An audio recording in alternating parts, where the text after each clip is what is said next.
No livro de Isaías, no Antigo Testamento, livro de Isaías, capítulo 54. Se você abrir nos Salmos, no meio da Bíblia, você vai estar bem pertinho de Isaías. Isaías, capítulo 54. Nós vamos ler 2 versículos. Isaías, capítulo 54. Vamos colocar de pé.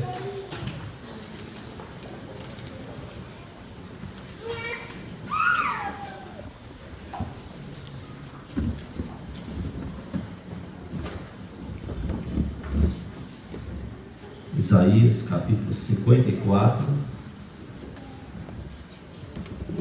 os versículos 2 e 3. Isaías 54, 2 e 3.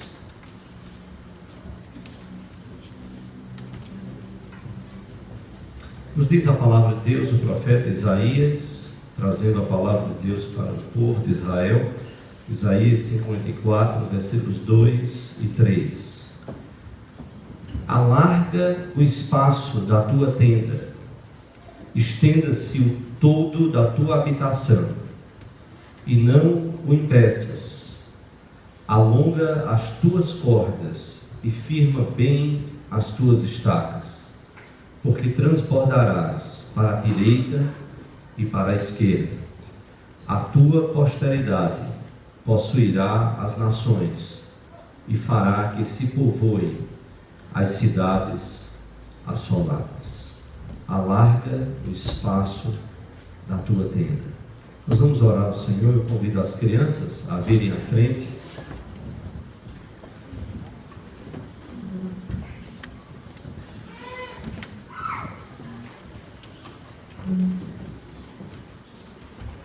Enquanto elas vêm, eu quero recomendar você a ver coisas boas na mídia, na internet.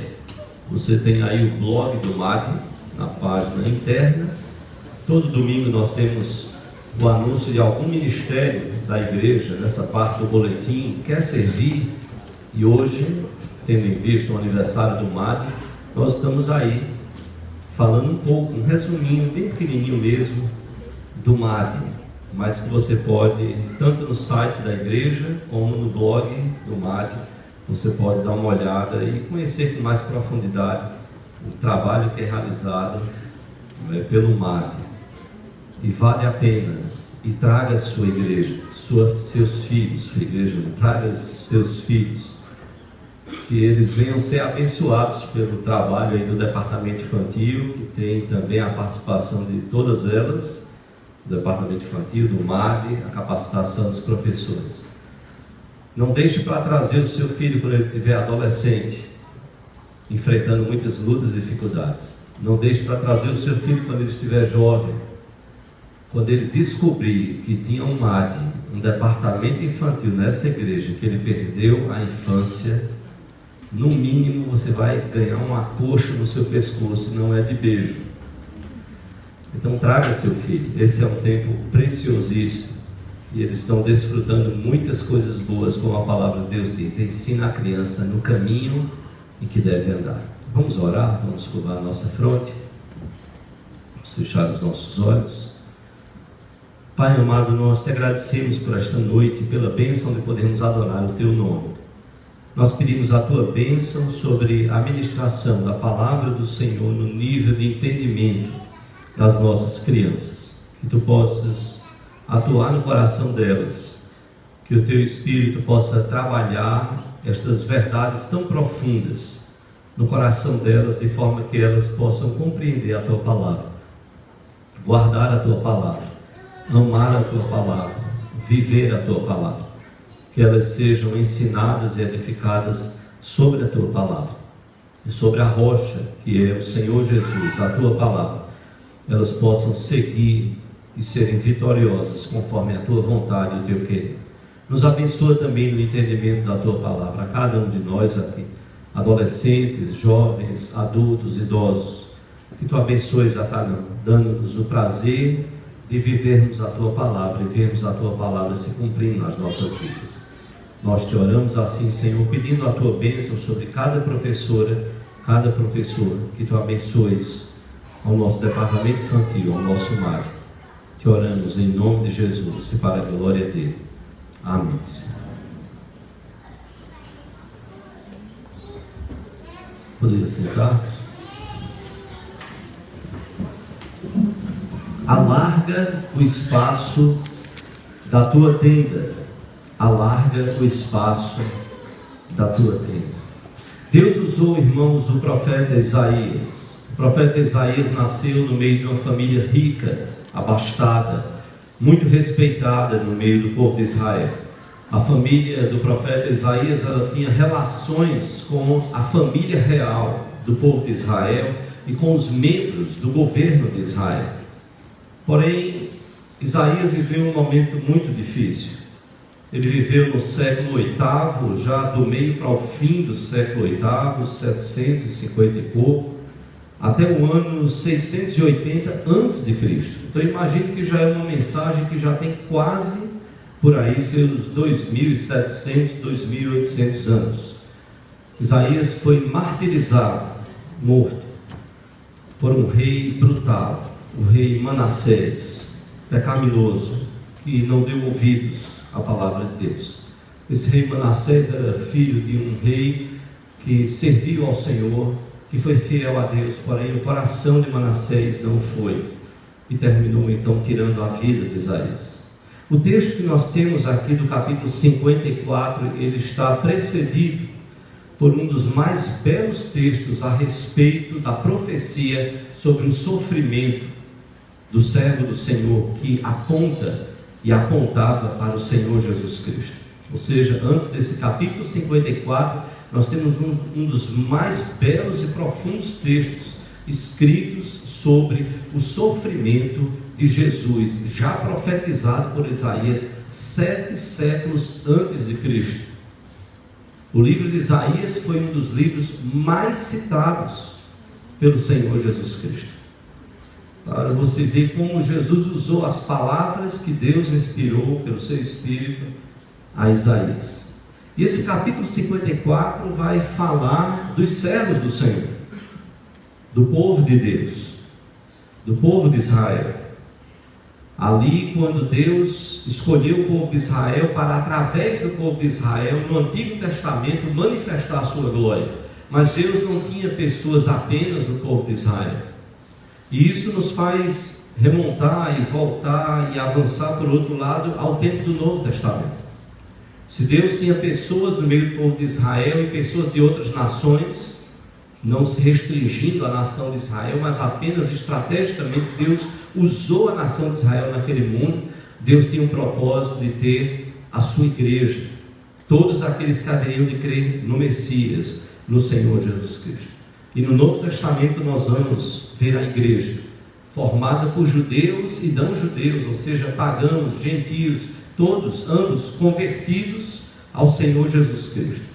E o texto de Isaías 54, 2 e 3 vai justamente falar sobre essa expansão missionária da igreja no Novo Testamento. Era sim uma palavra para aquele povo que estava exilado, sofrendo e que haveria de voltar e reassumir as terras de Israel. Mas Deus não estava querendo apenas dizer: Israel, você vai voltar para a sua terra. Israel, você vai retomar as cidades. Israel, você vai reconstruir essa nação. Não. Eles podiam até nem entender ali, mas Deus estava dizendo: olha, vai ter tempos maiores, que vocês vão conquistar, o meu povo vai conquistar as outras nações. Eu terei pessoas em outras nações, pessoas que estarão crendo no meu nome em outras nações. Esse evangelho, essa mensagem, ela vai se espalhar por todas as nações, para a direita, para a esquerda. Alargue a tenda, foi a ordem de Deus através do profeta Isaías. E exatamente a figura que Deus usa para esta expansão é a tenda. Eu não sei se nós temos aí, vamos ver se a gente consegue visualizar. Que tenda bonita, né? Toda arrumadinha, bonitinha, estrategicamente colocada, toda designamente, vamos criar uma palavra organizada, bonita, apresentada. As tendas não eram assim tão lindas, tão arrumadas. E o Mário tem usado aí o símbolo da tenda. E aí você pode depois dar uma olhada, isso é propaganda mesmo, para você ir lá no blog, lá no site da igreja, você poder dar uma olhada. Mas é porque eu quero centrar no texto e as explicações. Você vai lá no blog e dá uma olhadinha lá no blog do Mário para poder ver. Mas a figura que Deus usou para falar da expansão foi a figura da tenda. Eu recordo-me de um pastor muito querido, e foi contemporâneo nosso no seminário, Norval. O pastor Norval, ele prestou um relatório ao presbitério dele, e ele estava trabalhando no meio dos índios, e o relatório veio, algumas explicações sobre o trabalho naquele ano, e tinha lá, número de visitas, 1. O presbitério ficou horrorizado, disse: como é que o pastor passou o ano todinho e faz uma visita? Isso não existe. O pastor fazer uma visita no ano e pedir explicações. E ele disse: não, o problema é o seguinte, o problema é que a aldeia está isolada. Eu fui enviado para evangelizar essa aldeia, eu moro com essa aldeia, e essa aldeia é uma tenda para todo mundo, ela é enorme, uma coisa extraordinária. Então você vai imaginar alguma coisa aí, algum estádio, um Geraldão. Isso é uma coisa absurda, nunca vi na minha vida. Uma tenda enorme, todo mundo da aldeia mora ali. Então eu só fiz uma visita. Eu visitei o povo todo, o ano todo. Eu morei com eles, eu comia com eles, eu dormia com eles, com a esposa, com os filhos dele também. A família dele estava ali, vivendo no meio da aldeia. Então eu não podia dizer que eu fiz 365 visitas. Foi uma visita, já que não contavam família por família separadamente, até porque as normas ali de estatística, então da igreja dizia: olha, se você vai visitar uma família e tem 3 famílias morando na mesma casa, cada um em um quarto do apartamento, você não pode contar aquela visita como 3, não. Aquela ali é uma visita, você está visitando um apartamento. Então eu não podia mudar, foi uma visita no ano para toda a aldeia, uma tenda larga, enorme, grande, para abarcar ali todas as pessoas daquela tribo. O povo de Israel estava bem acostumado a tendas. Eles tinham na história, e muitos sabem, a festa dos tabernáculos, que era uma lembrança daqueles 40 anos caminhando no deserto. E naqueles 40 anos eles não podiam ficar fixos, eles estavam caminhando. Saído do Egito, o povo agora ia para a terra prometida. E por causa do pecado, se você olhar o mapa, Deus diz a Josué e a Caleb: esse povo não vai entrar, eu vou fazê-los caminhar no deserto. A rebeldia, a desobediência, a murmuração, aquilo que tomou conta do povo, Deus puniu o povo. Deus fez promessas maravilhosas, e esse é um perigo muito grande para o nosso coração.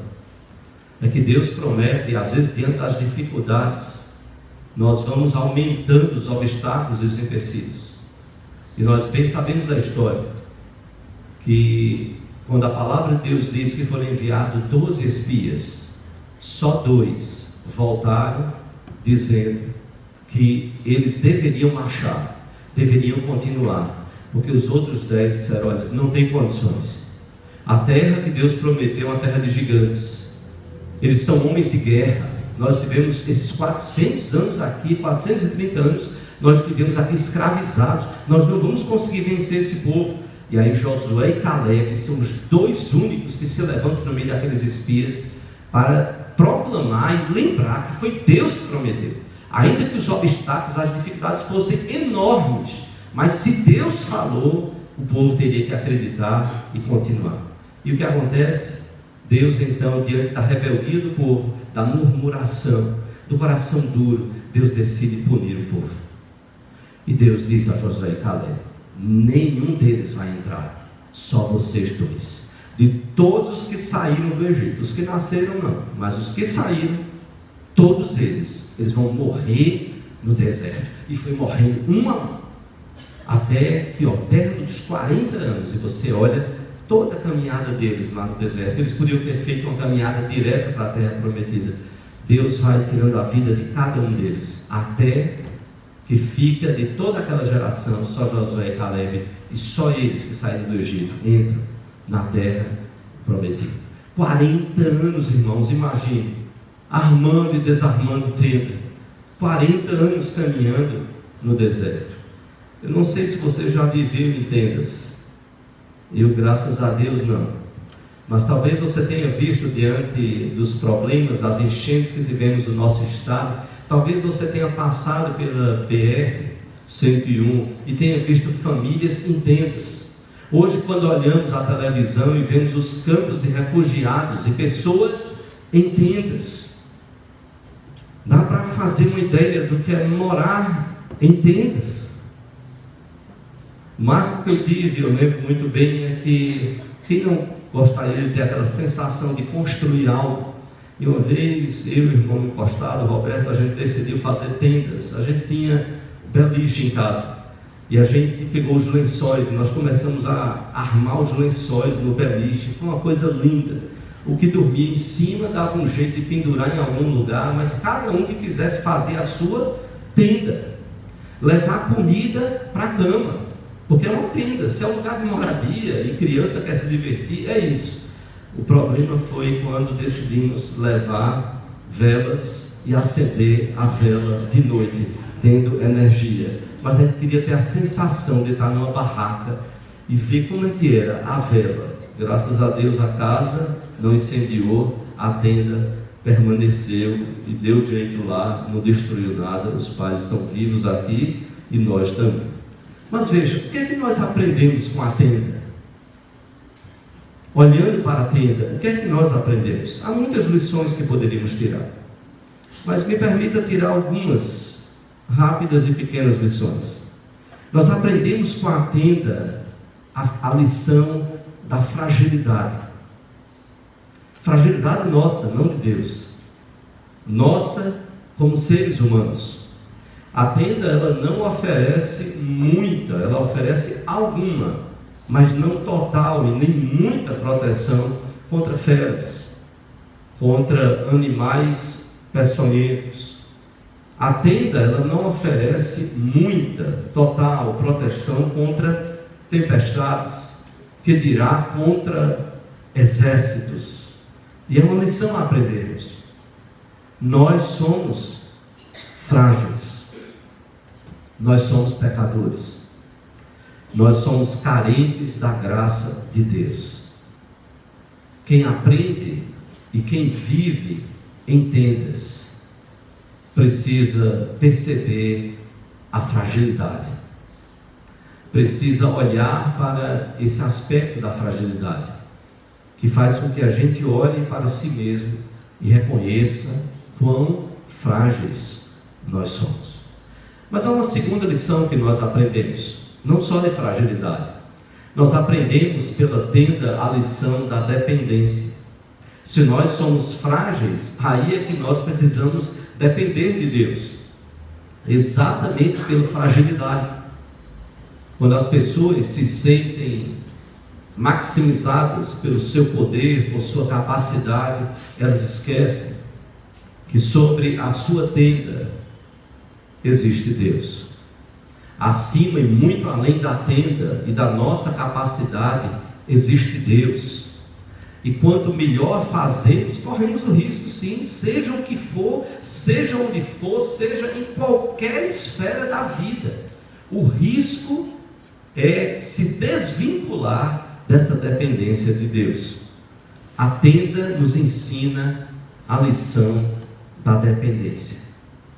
Quem depende de Deus sabe que feras, que tempestades, que exércitos só podem vir contra nós se Deus nos permitir. Fala-se que 2 homens estavam debaixo de uma tenda de noite, e então um deles, muito sábio, perguntou ao outro: o que é que você aprende olhando agora para os céus? E eles estavam dentro da tenda. E ele disse: eu aprendo sobre a grandeza do universo. O outro dizia: eu aprendo sobre a grandeza de Deus, do poder de Deus, de nos dar uma noite tão linda dessas, tão estrelada. Eles tinham acordado de madrugada, estavam conversando. E então o homem disse para o sábio, disse: e o senhor sábio, o que é que o senhor aprende? Ele disse: eu aprendo que nós dormimos demais, e os ladrões levaram a nossa tenda, por isso que nós estamos conseguindo ver o céu tão estrelado, tão lindo e tão bonito. Nós dependemos de Deus, ainda que os exércitos venham, ainda que os animais, as feras venham, que os animais peçonhentos, ainda que as tempestades venham, há lições a aprender. Há um Deus que está sobre nós, que tem todo o poder, e nós somos chamados a aprender de que se nós somos pecadores, nós aprendemos na dependência de Deus, que nós precisamos da misericórdia, da graça e do perdão dele, do amor, do poder transformador dele para a nossa salvação. Que a vida não vai parar quando a tenda se desfizer. A vida vai continuar, e melhor, vai continuar na eternidade, na presença de Deus. O que é que nós aprendemos com a tenda? Não só a fragilidade, não só a dependência de Deus, mas nós aprendemos em terceiro lugar a lição do serviço, que revela também as nossas potencialidades, as nossas capacidades, possibilidades, habilidades. Servir a nós e ao próximo. Serviço individual, onde cada um precisa cumprir a sua missão, mas serviço também em equipe, onde às vezes até um faz algo que precisa ser feito para suprir a ausência do outro, a falha do outro, ou o problema que o outro teve. A tenda montada, ela é linda, mas nós precisamos do serviço para que ela seja montada. Nós precisamos do serviço voluntário, do serviço consciente, coordenado, organizado, cooperativo, onde várias pessoas estão com esse mesmo objetivo e estarão trabalhando para armar tendas. Naquela época, para armar tendas, você precisava estender um pano sobre postes. Você precisava amarrar o pano com cordas a estacas que eram fincadas no chão. O pano geralmente ele era feito de peles de cabra costurado. Era um tecido grosso. E outro tecido ainda era dependurado atrás da tenda para protegê-la do vento e do sol. Do vento, sim, porque o vento poderia trazer os pequeníssimos grãos de areia que incomodam quando bate na pele, que dirá no olho. E aí, com pouca água, o problema era mais grave. Ainda um outro tecido era usado na parte interior da tenda, também feito de peles de animais, para dividir o espaço, para que você pudesse ter o espaço dos homens e o espaço das mulheres. As cordas, elas precisavam ser esticadas com bastante força e firmeza. E as estacas, quanto maior a tenda, mais profundas elas precisavam ser colocadas, com maior profundidade. Agora imagine que todo esse serviço era repetido cada vez que o povo precisava avançar. Montamos acampamento, passamos alguns dias ali por algum motivo, e agora temos que desmontar tudo, refazer tudo em outro lugar. Precisamos caminhar, porque nós estamos indo na direção da terra prometida. É serviço, é trabalho dividido, que não vai ser feito só por um, certo? Mas é trabalho. E aí revela-se a questão de cada servo, de cada serva, de cada pessoa que está servindo a Cristo. Pensar na tenda é pensar em serviço. Dá trabalho servir a Cristo, mas Ele se ofereceu com a maior oferta. Ele nos serviu com a sua vida, que haveremos nós de fazer. Todo esse serviço, repito, era sempre renovado e repetido, fazendo sempre aquilo ali, até que o povo pudesse chegar na terra prometida. Às vezes é verdade que nós podemos até nos cansar, mas quanto mais prazer nós temos, nós não queremos largar. O tempo vai passando, as cores de cabelo vão mudando, e as mulheres têm uma vantagem enorme, elas podem pintar como elas quiserem. Imagine se o pastor chega aqui de vermelho, branco e preto, não é? Todo mundo ia criticar, mas se alguma delas usa, que coisa linda, diferente, não é? Criativo, tudo. O homem não, mas a mulher, aí a beleza. O tempo passa, mas o prazer de servir, não. Às vezes até alguém tenta dizer, olha, será que não seria a hora de parar? Não, parar não. Parar só quando Jesus me chamar, né? E aí a pessoa quer pelo menos treinar outros, sim, que coisa boa, para que aquele serviço não pare, porque as tendas precisarão ser colocadas, enquanto não chegarmos na habitação definitiva, o serviço precisará ser feito. Eu recordo-me de uma igreja, tive a oportunidade de conhecer, uma igreja que hoje está com mais de 4.000 pessoas, mas na época eles tinha algo em torno de 1.500 a 2.000 pessoas. Eles tinham um berçário com 30 berços desmontáveis, porque eles funcionavam na escola. Então imagina o que era todo domingo, a equipe chegava lá, bora, monta o berçário, estica o berçário, ajeita e lá vai 30 berços ali montados.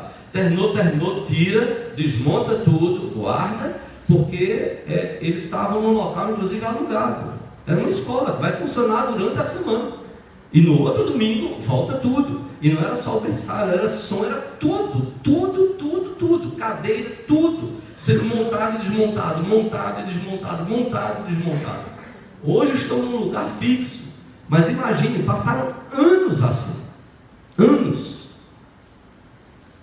E eu via uma senhora que não trabalhava no departamento infantil, e a mulher então na livraria conversando, e eu sempre gosto de falar muito, mas às vezes também tem hora que eu gosto de estar caladinho, joga a pergunta e fico só escutando. E aí numa conversa lá, eu estava no meio da conversa, ela começou, pastor, você é de onde? Eu disse, Recife, Pernambuco. Eu disse, pastor, que prazer receber vocês aqui. O senhor não imagina para a gente o prazer como igreja de receber pastores, líderes, gente que vem de outra igreja, e a gente quer compartilhar o que Deus está fazendo na vida da gente, na nossa igreja, na nossa vida pessoal. Pastor, o senhor faz ideia do que é servir? Eu disse, faço, assim, uma ideia, né? Ela disse, faz não, pastor. O senhor não deve ter metade dos problemas que eu tenho. Pastor, eu sou diabética, eu tenho pressão alta, eu tenho artrite, artrose, e começou, um problema atrás do outro. Ela disse, o senhor não faz ideia de quantos medicamentos eu tomo, pastor. E sabe o que vieram me dizer aqui na igreja? Não, filho, olha, fique descansando. Eu disse, o quê? A igreja vai receber gente aí? A igreja está precisando de gente para trabalhar, muita gente. Mas ela disse, pastor, o prazer é servir. Eu não sei quando é que Deus vai me levar. Eu não sei se vai chegar uma hora que eu não consiga mais estender uma mão e cumprimentar uma pessoa, apertar a mão. Não sei. Então agora, pastor, o meu prazer é servir. Enquanto Deus me dá essa oportunidade, é servir, é trabalhar na obra do Senhor. E aí ela foi falar um bocado de coisa e eu fiquei lá para ouvir quem quer falar do prazer de servir. A tenda nos ensina sobre a fragilidade, sobre a dependência, sobre o serviço, e eu queria compartilhar um último ensinamento que tiro também para a minha vida. A tenda nos ensina sobre a transitoriedade. Alguns aqui na terra, humanamente falando, são nômades. Nós ainda temos pessoas assim. Na África, principalmente, temos alguns grupos nômades. Eles não estão preocupados em fixar residência no lugar. Nômades. O povo de Israel também foi nômade durante um grande período, pelo menos esses 40 anos no deserto. E os que viveram, porém morreram no deserto, foi pela desobediência, pela murmuração, pela falta de fé nas promessas de Deus, de toda aquela geração que saiu do Egito. Eu chamo você a ser como Josué e Caleb. Eu não imagino que Josué e Caleb, que eles olharam e eles não viram as dificuldades. Eles viram.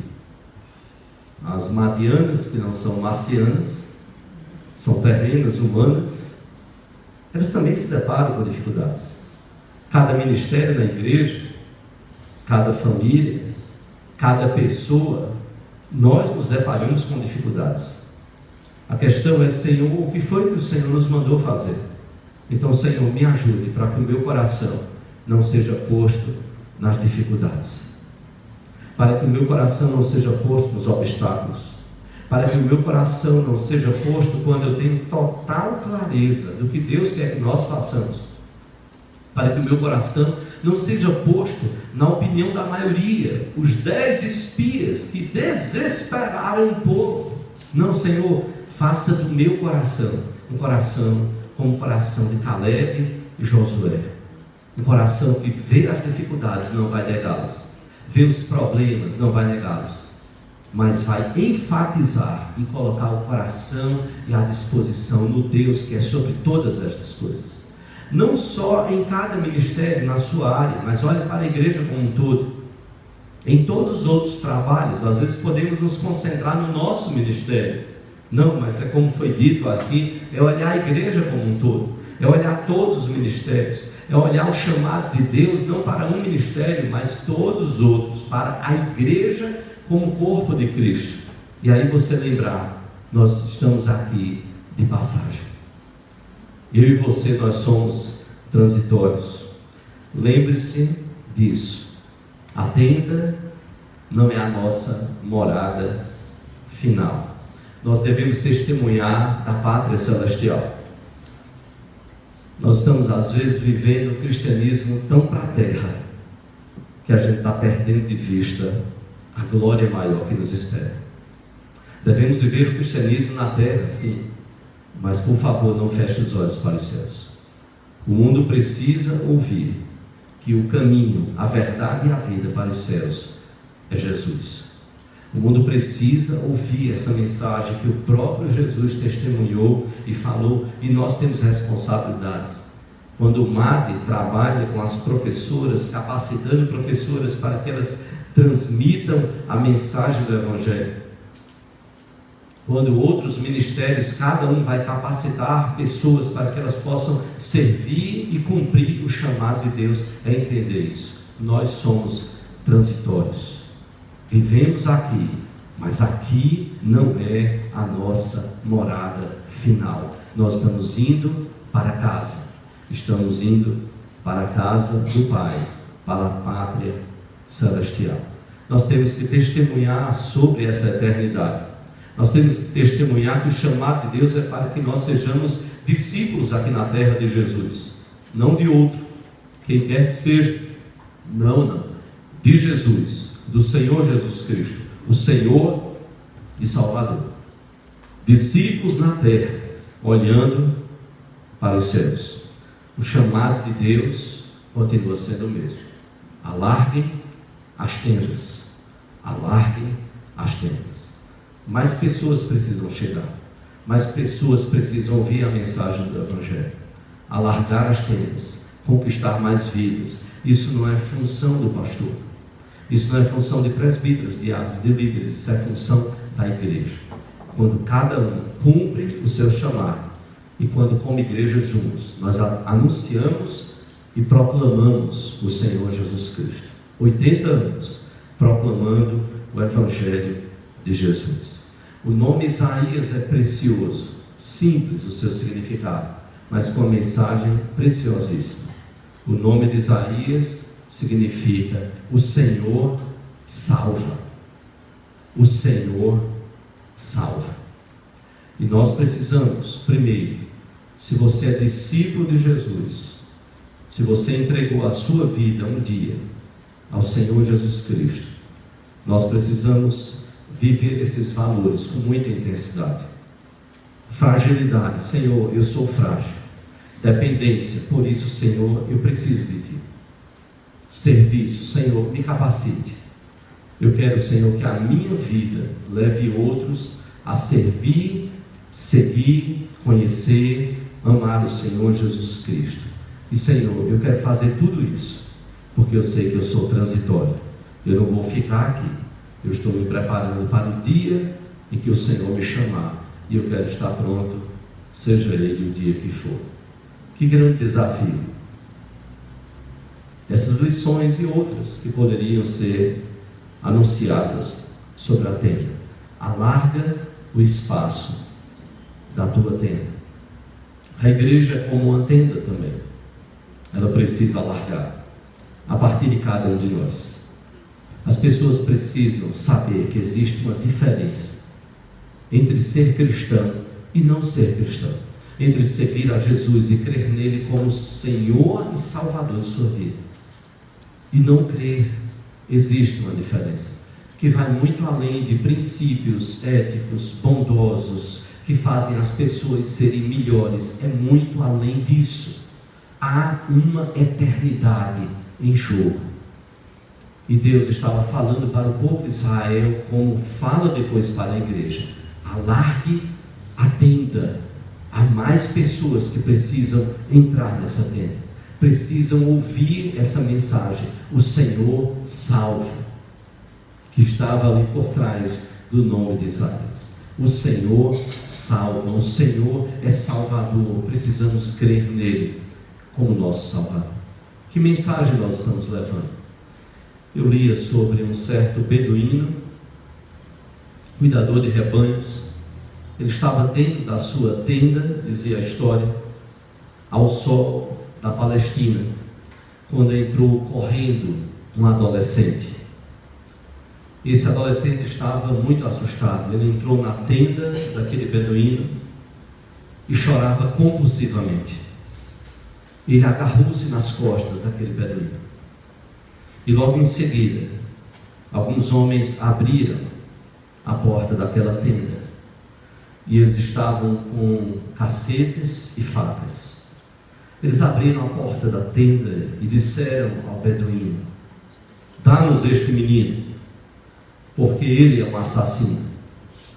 E o beduíno olhou assustado para aqueles homens e disse a eles: mas há uma lei entre nós que diz que quando um assassino se refugia numa tenda e o dono da tenda decidir dar-lhe abrigo e guarida, ele está absolvido.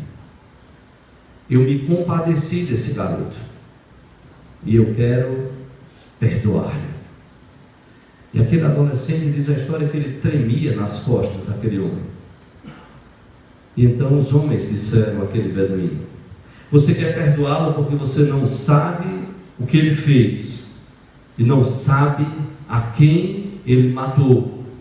E o beduíno novamente disse: não importa o que ele fez e não importa quem ele matou. Eu quero dar uma nova chance a esse adolescente.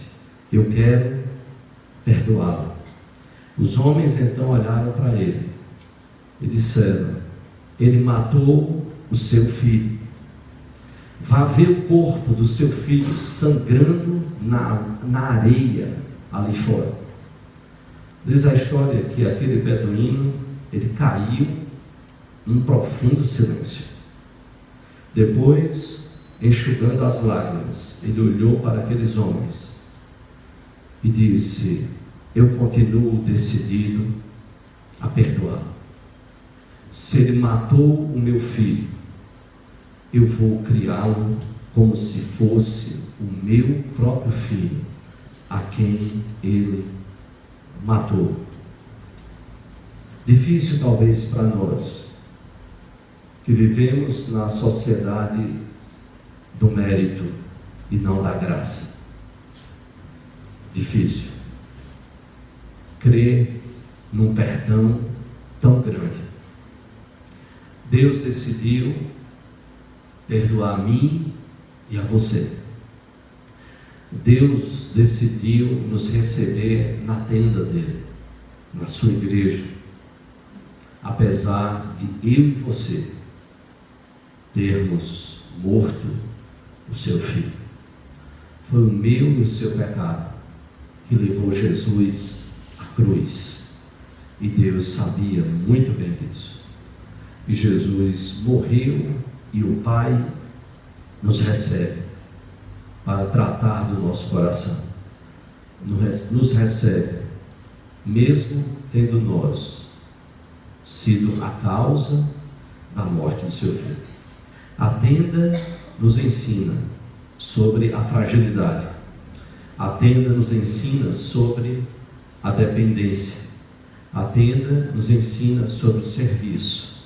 A tenda nos ensina sobre a transitoriedade. Nós não vamos ficar aqui. A grande questão é que muitos estão partindo para a eternidade sem Cristo e não terão como passar para os braços de Deus. Sem Jesus, eu e você, nós estamos condenados ao inferno por toda a eternidade. Mas com Jesus nós recebemos o perdão de Deus, o amor dele, a misericórdia, a graça, o favor que eu e você, nós não merecemos. Com Jesus e por meio de Jesus é que nós somos recebidos nos braços amorosos do Pai. A minha oração é que você entregue sua vida a Jesus. Pode ser que você queira chegar lá na porta, pode ser que seja esta a decisão do seu coração hoje, e a gente quer dizer a você, nos comunique, fale, nós queremos orar com você. Como igreja, nós queremos ser a tenda que abraça a sua vida e que vai estar ajudando, e juntos nós vamos ajudar uns aos outros a crescermos. Aprendemos com a tenda sobre a fragilidade, sobre a dependência, sobre o serviço e sobre a transitoriedade. Deus abençoe.